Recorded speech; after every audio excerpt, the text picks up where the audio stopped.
সমস্যাটা তো সবার মতোই যে সারা বাংলাদেশের ৭২৩ জন প্রার্থীর যেভাবে 1% জনসমর্থনের কারণে ৪-৫ জন মিসিং থাকার কারণে ওইভাবে বাতিল করছে আমারটাও আর কি। আমাদের শুধু মেইন সমস্যাটা হচ্ছে 1% যে বিষয়টা, তাছাড়া অন্য কোনো কারণ আমার নাই।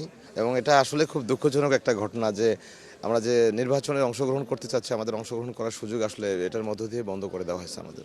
আমরা মূলত দীর্ঘ ১৫টা বছর বা বিগত দিনগুলোতে যে মানে গণতন্ত্রের যে বিভিন্ন পথ বন্ধ করে দেওয়া হয়েছিল, আমরা আন্দোলন সংগ্রামের মধ্য দিয়ে যে একটা ইন্টারিম গভর্নমেন্ট ফর্ম করলাম, আমরা খুব আশাবাদী ছিলাম যে এই যে কালো আইন বা নির্বাচনে অংশগ্রহণ করার যে প্রতিবন্ধকতা, এটা অন্তত তুলে দেবেন। কিন্তু সত্যিই এটা হতাশাজনক যে আবার সেই পূর্বের আইনে ফিরে আসা হলো এবং গণতান্ত্রিক প্রক্রিয়ার যে চর্চা, আমি মনে করি সেটা বন্ধ করার জন্য যা সেটাই করা হচ্ছে মূলত। হ্যাঁ, আমরা শতভাগ আশাবাদী এবং আমরা বিশ্বাস করি যে সামনের যে নির্বাচন, একটা ইনক্লুসিভ নির্বাচনের ক্ষেত্রে হলেও আমাদেরকে মনোনয়নগুলো ফিরিয়ে দেওয়া হবে এবং নির্বাচনে অংশগ্রহণ করার সুযোগ করে দেওয়া হবে বলে আমরা আশা করি।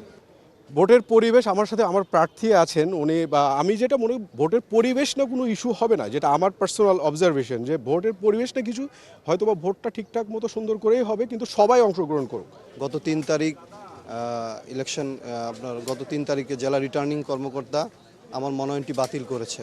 মনোনয়নে বাতিলে উল্লেখ করেছেন যে আপনার ওই আমার যিনি প্রস্তাবকারী ছিলেন উনি অন্য একটি আসনের ভোটার ছিলেন, কিন্তু উনি আমার ওয়াইফ এবং উনি এই এলাকার স্থায়ী নাগরিকপত্র এবং পৌরসভার নাগরিক সব কিছুই ছিল। তারপর আমি ওনাকে বলেছি যে তাহলে আমার তো অনেক ভোটার আছে, আমাকে আরেকটা ভোটারের তালিকা দেওয়ার সুযোগ দিন, প্রয়োজনে ১ ঘন্টা আমাকে সময় দিন। উনি আমাকে সময় না দিয়ে আমার মনোনয়নপত্রটি বাতিল করে দিয়েছেন। তো আমি মনে করি এতে আমরা আমাদের যে প্রার্থীদের যে একটা উৎসবমুখর পরিবেশ ছিল নির্বাচনের, এই পরিবেশ বাধা হয়ে দাঁড়িয়েছে এবং আমার অধিকার ক্ষুণ্ণ করা হয়েছে, যেটা গণতান্ত্রিক অধিকার সেটা আমার ক্ষুণ্ণ করা হয়েছে। নির্বাচনের লেভেল ফিলিং বিষয়টা এতেই স্পষ্ট বোঝা যায়। আমার চাইতে যারা অনেক বড় বড় মামলার আসামি আছে, যারা শত শত কোটি টাকা ব্যাংকে ঋণ আছে, তাদের তো কোনো সমস্যা হইলো না। আমরা যারা ছোটোখাটো ইসলামী দলগুলো আছে, আমাদের এত কিছু বাঁচা হইলো, তারা তো অনেক ধরনের সুযোগ সুবিধা সম্ভবত পেয়েছে, কিন্তু আমরা তো একটা 3টা ঘন্টা সময় নিতে পারলাম না জেলা রিটার্নিং কর্মকর্তার কাছ থেকে।